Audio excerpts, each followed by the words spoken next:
alam ra'atin tahurat min haidin aw nifasin naharon.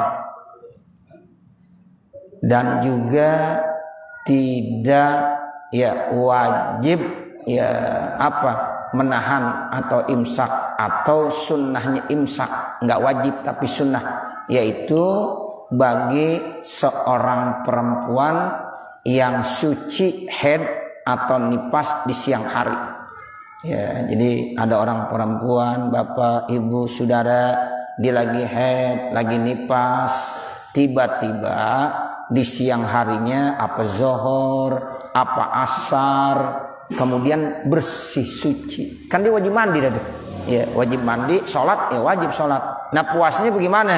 Ya puasa tetap nggak boleh, karena memang puasa kan mesti dari pagi, dari subuh. Nah itu sisa-sisanya asar atau zuhur ketika suci bagaimana? Tetap dia kagak puasa. Namun yang bagus imsak, ya nahan, jangan makan, jangan minum, walaupun dia sebenarnya kagak puasa. Dan dia tetap wajib kodok tuh, ya hari itu wajib dikodokin. Walaupun dibilang saya kan kagak makan, iya kan mulai kagak makannya zuhur, ya atau asar. Dan itu dianjurkannya begitu, ya. Jadi artinya ini hanya anjuran. Kalau dia mau makan nggak apa-apa, ya. Cuma kalau bisa ngumpet-ngumpet dah, karena dia udah bersih, udah suci. Nah begitu, ya. Jadi artinya dia wajib mandi. Habis mandi kalau waktunya zuhur ya sholat zuhur. Nah tapi puasa enggak, tapi dianjurkannya apa? Imsak. Apa namanya imsak? Jangan makan, jangan minum, karena itu saatnya orang lagi pada puasa. Naam, ya akan tetapi tuh yusannu lahum al imsak, tuh disunnahkan imsak, walaupun dia kagak dosa kalau dimakan. Ya karena memang dia masih tetap dalam keadaan uzur, karena dia lagi haid, lagi nifas, walaupun asarnya udah kembali bersih, tapi tetap dia masih boleh makan di siang hari. Namun sunnahnya imsak, baqiyatan nahar, tersisa di siangnya. Kalau sucinya zuhur, sisanya kan masih jauh tuh, masih separohnya, udah imsak. Kalau sucinya asar, ya udah dari mulai asar, itu namanya baqiyah, sisanya, sisa yang ada di siang hari. Fa in khalafu, maka kalau seandainya mereka ya berbeda, nudiba, ya itu dianjurkan khofa'u aklihim, menyembunyikan makannya, aman ya jahalu uzrahum, daripada orang yang kagak tahu tentang keuzurannya. Ya takutnya ada orang kagak tahu, jadi fitnah, wah itu orang siang-siang pada makan, padahal dia uzur, ya padahal dia uzur boleh. Nah makanya dianjurkannya supaya apa? Supaya disembunyikan. Kalau kata orang tua kita, makannya suruh ngumpet di kamar aja sono lu makannya, ya bukan kagak boleh, cuma takutnya nanti ada orang jahil yang kagak tahu jadi fitnah. Ya ini orang kagak puasa makan sembarangan aja tuh, begitu. Tuh agama ngajarinya bagus begitu, ya makanya orang-orang tua kita begitu dulu ngajarinnya, udah sono di kamar lu makannya begitu, ya suruh ngumpet tuh ikhfa, kalau kata orang kampung kita suruh ngumpet makannya, ya jangan malah perlihatkan.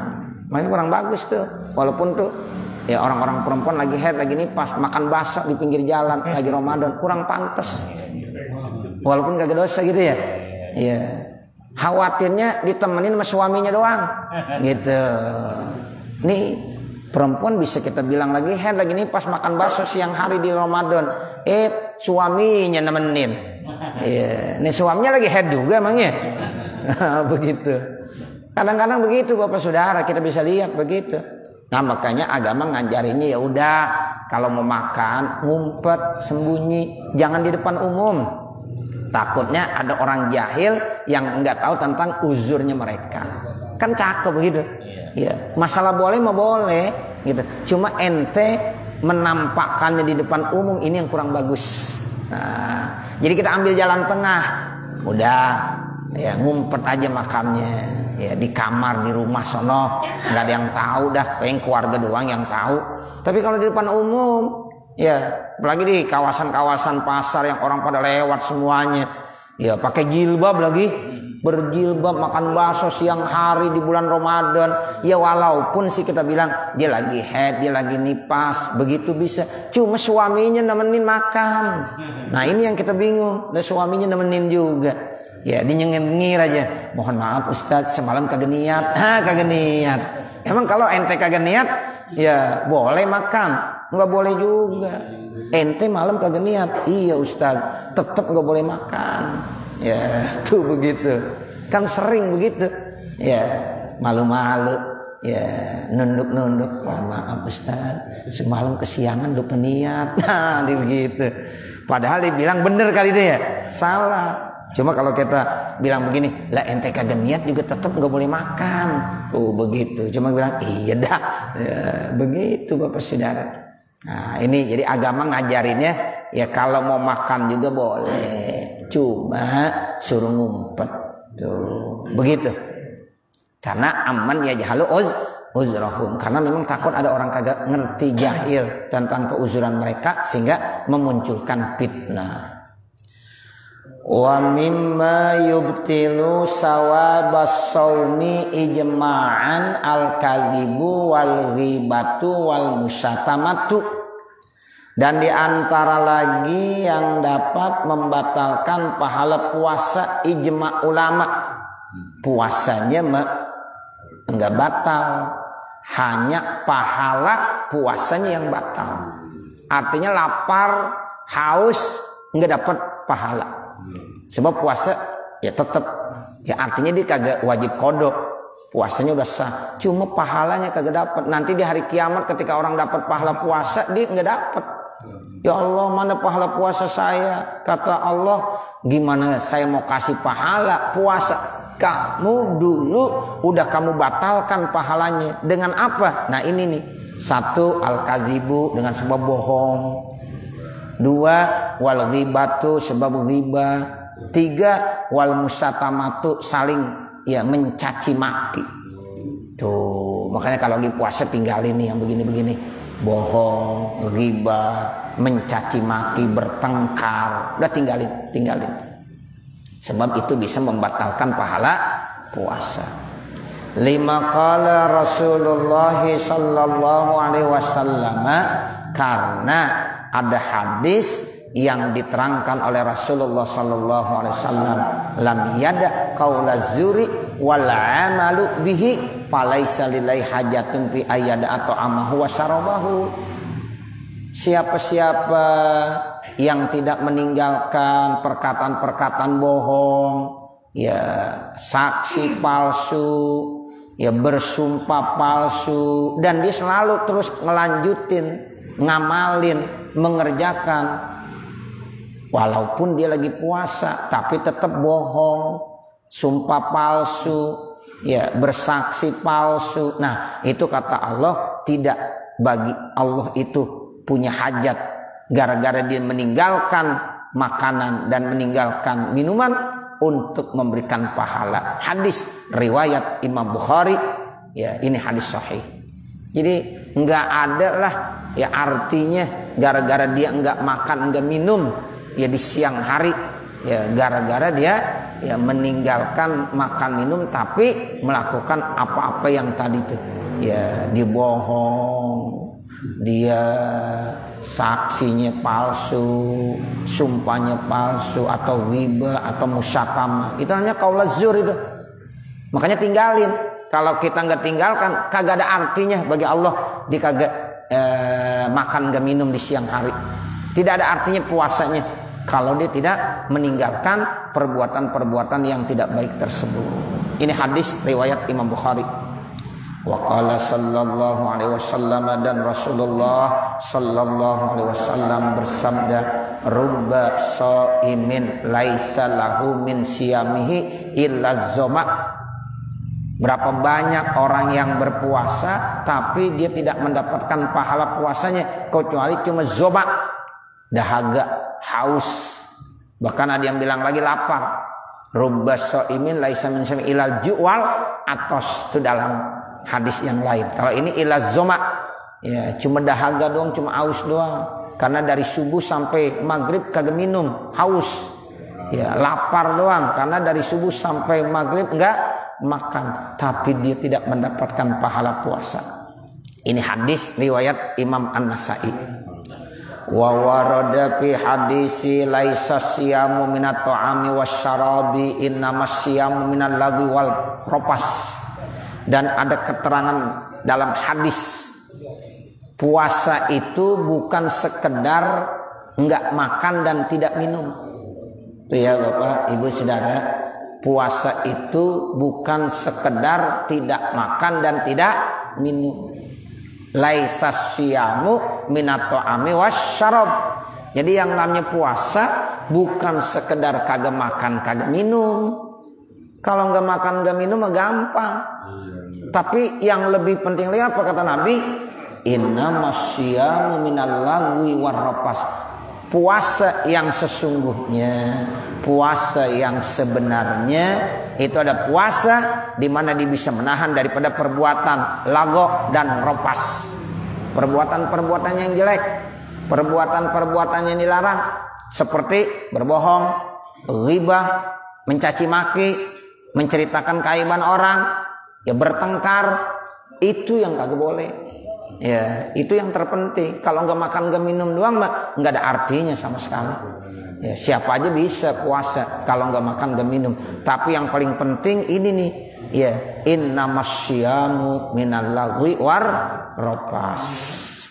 Qala al-Hafiz Abu Musa al-Madini, berkata al-Hafiz Abu Musa al-Madini, huwa ala syarti muslimin, itu persyaratan bagi orang Islam. Ya, jadi syaratnya puasa itu diterima, dapat ganjaran pahala. Nah, itu dia harus tinggalkan lago dan ropas. Qala ba'du salafi, berkata sebagian ulama salaf, ahwanus syiyami tarkut ta'ami wasyarabi. Puasa yang paling gampang tinggalkan makan, tinggalkan minum. Itu yang paling gampang. Ya.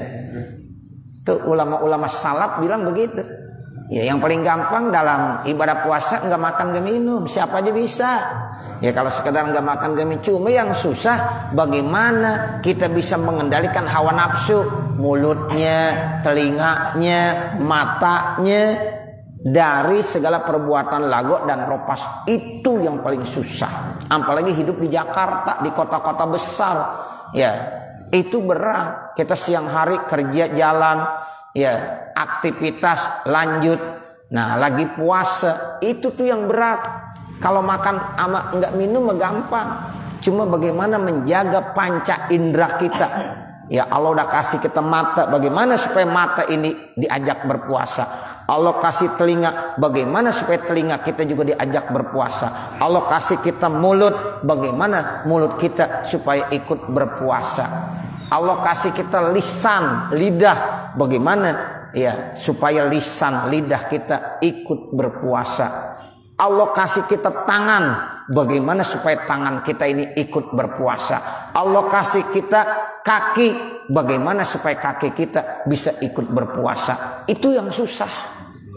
Ya, kalau nggak makan nggak minum doang mah gampang. Ya, anak kecil bisa. Ya, paling anak kecil ngomongnya lapar, aus begitu doang. Masa kita udah gede begitu? Ya.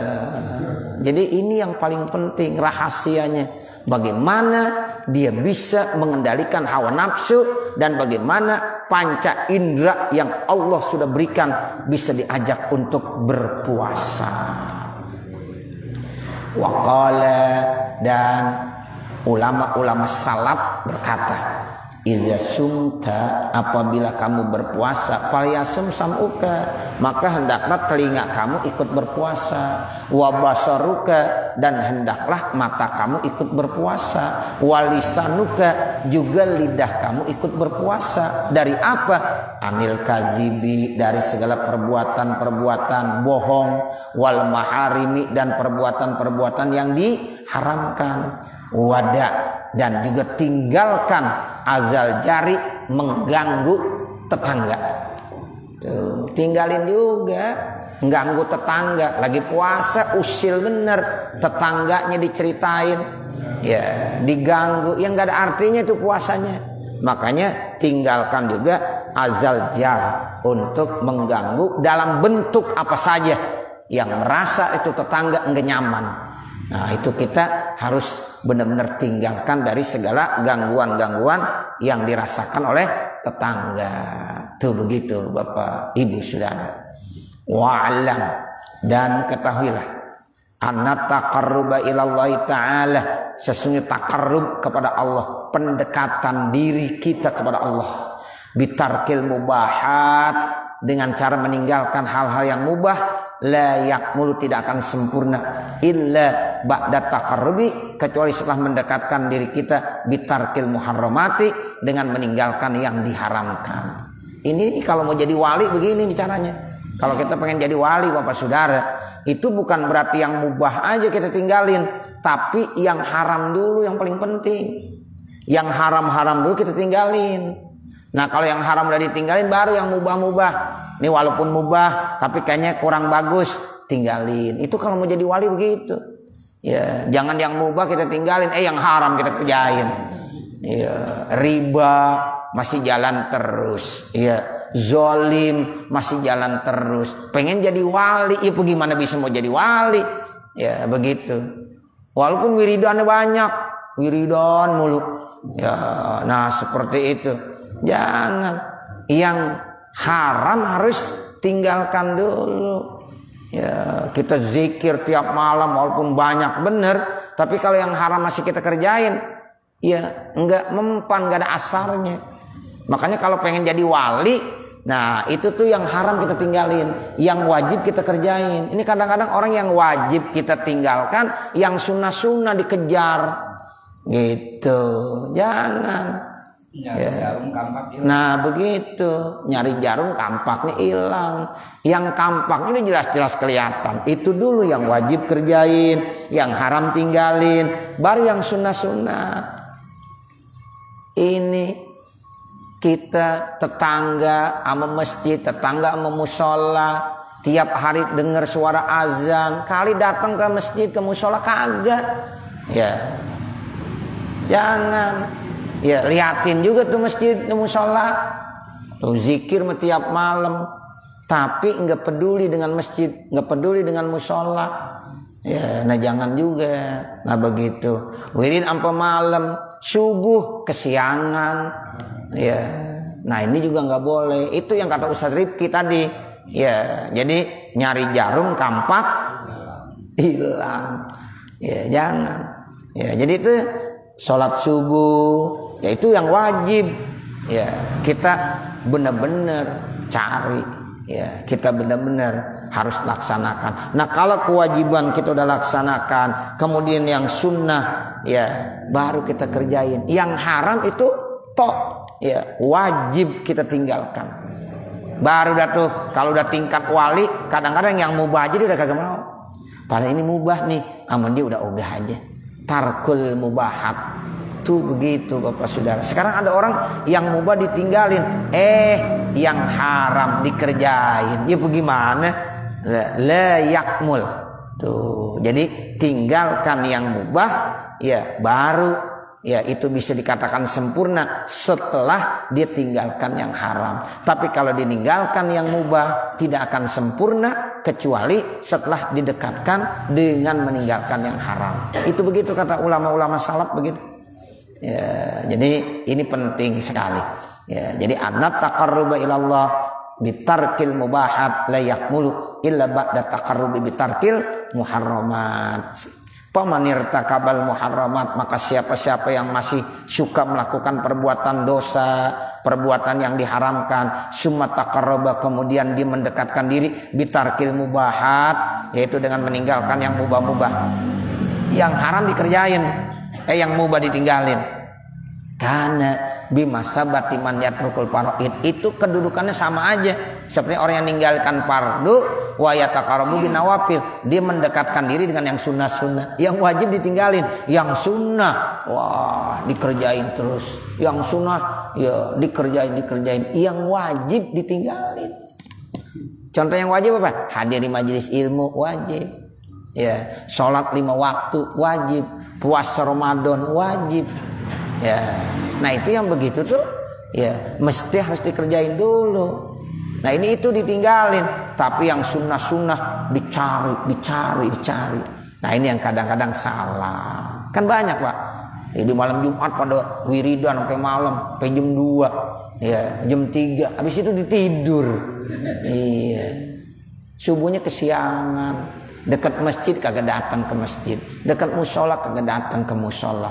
Ditanya, kenapa? Mohon maaf, semalam habis wiridan, ya sampai pagi ngantuk banget, baru bangun jam 7. Tuh. Kan namanya kampak hilang ya. Nah, wiridnya bener, zikirnya bener banget, bagus, alhamdulillah. Cuma sholat ditinggalin yang kagak bener. Nah begitu, yang wajib ditinggalkan. Nggak jadi wali, nggak bakalan jadi wali. Ya paling jadi wali murid. Ya, nah begitu. Banternya udah wali murid doang. Nah, seperti itu Bapak Saudara. Ya ini kata ulama salaf. Ya kita emang lagi baca ini materinya. Nah seperti itu.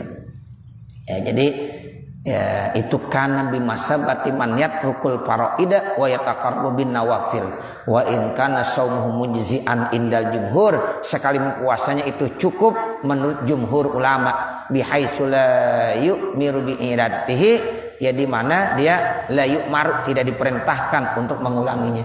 Puasanya sisa, ya di puasa sah tetap, cuma selama puasa dia tidak meninggalkan lago dan ropas. Ya, itu yang kagak dapat pahalanya. Walaupun menurut jumhurul ulama itu puasa tidak wajib dan tidak diperintahkan untuk diulang kembali. Lakin qala al-Auza'i, akan tetapi berkata Imam al-Auza'i, yuktiru bil kadhibi wal ghibah, itu batal puasanya dengan sebab bohong dan ghibah. Ini Imam Auza'i. Imam Auza'i ya lebih vokal lagi. Kata Imam Auza'i, kalau ada orang puasa bohong, ada orang puasa ya namimah, ghibah, batal puasanya, wajib dikodoin. Kata Imam siapa? Imam Auza'i begitu. Kalau tadi kan hanya yang batal apanya? Pahala puasa. Puasanya kagak batal. Artinya kagak wajib diulang dikodok. Tapi menurut Imam Auza'i, ya kata Imam Auza'i itu batal puasanya. Lima qala Rasulullah sallallahu alaihi wasallam, karena didasarkan hadis Rasulullah sallallahu alaihi wasallam, khamsu khisalin yuftirna shaim, ada 5 macam perbuatan yang bisa membatalkan orang yang berpuasa, wa yankunna ludu'ah, dan bisa membatalkan wudu. Pertama al-kazibu, bohong. Kita punya wudu bohong, batal wudunya. Nah, begitu ada nih ungkapannya seperti ini. Makanya Imam Auza'i ngambil dari sini. Ada orang lagi puasa bohong, batal puasanya. Ya, itu membatalkan puasa dan membatalkan wudu. Tapi ini nggak dipakai dalam jumhurul fuqaha. Ya, jadi kalau yang kita baca dalam ilmu fikih itu hanya membatalkan pahala gitu. Tapi ini kan pendapat. Kita lagi ngelihat pendapat. Ya, wawasan buat kita, dan ini sebagai salah satu bentuk kehati-hatian kita. Kata Imam Auza'i begitu, batal puasanya. Kalau dia punya wudu, batal wudunya. Kenapa? Ini berdasarkan hadis Nabi. Begitu kata Imam Auza'i. Wal ghibatu ghibah, wan namimatu namimah, wan nazru bisyahwatin, memandang dengan penuh syahwat, wal yaminul kazibatu, dan sumpah palsu. Rawahul Azdi, diriwayatkan oleh Imam Al-Azdi, wa Dailami, dan Imam Dailami, an Anasin, dari sahabat Anas bin Malik. Nah begitulah Bapak Saudara. Nanti baru kita lanjutkan wafi mustadil Imam Ahmad. Mudah-mudahan apa yang kita baca pada kesempatan pagi hari ini ada manfaatnya, khususnya untuk pribadi saya, dan mudah-mudahan juga untuk para hadirin jamaah sekalian. Mari sama-sama kita tutup pertemuan kita dengan pembacaan doa. Ya, kita mohon kepada Allah, ya mudah-mudahan apa yang jamaah berikan ini ya untuk bapak-bapak, ya untuk kita semuanya, ya mudah-mudahan di subuh Jumat barokah ini diijabah oleh Allah Subhanahu wa taala. Segala hajat-hajat saudara kita yang memberikan hadiah ini, ya mudah-mudahan diijabah dan dikabul oleh Allah Subhanahu wa taala. Al-Fatihah. A'udzubillahi minasyaitonir rajim. Bismillahirrahmanirrahim. Alhamdulillahirabbil alamin. Ar-Rahmanir Rahim. Maliki yaumiddin. Iyyaka na'budu wa iyyaka nasta'in. Ihdinas siratal mustaqim. Siratal ladzina an'amta 'alaihim ghairil maghdubi 'alaihim waladdallin. Rabbighfirli wa liwalidayya amin. Bismillahirrahmanirrahim. Alhamdulillahirabbil alamin. Hamdan yuwaffi ni'amahu wa yukafi mazidah. Ya Rabbana lakal hamdu wa lakas syukru kama yanbaghi li jalali wajhikal karim wa li'azimi sultanik. Allahumma shalli ala sayyidina Muhammadin wa ala ali sayyidina Muhammad. Allahumma shalli ala sayyidina Muhammadin wa ala ali sayyidina Muhammad. Allahumma shalli ala sayyidina Muhammadin wa ala ali sayyidina Muhammad. Allahumma shrah lana sudurana wa yassir lana umurana warham amwatana washfi mardana washfi mardana waqdi hawaijana wahtim bisolihati a'malana birahmatika ya arhamar rahimin. Rabbana atina fid dunya hasanah wa fil akhirati hasanah wa qina adzabannar. Wa sallallahu ala sayyidina Muhammadin wa ala alihi washabihi wasallam walhamdulillahi rabbil alamin. Wassalamualaikum warahmatullahi wabarakatuh.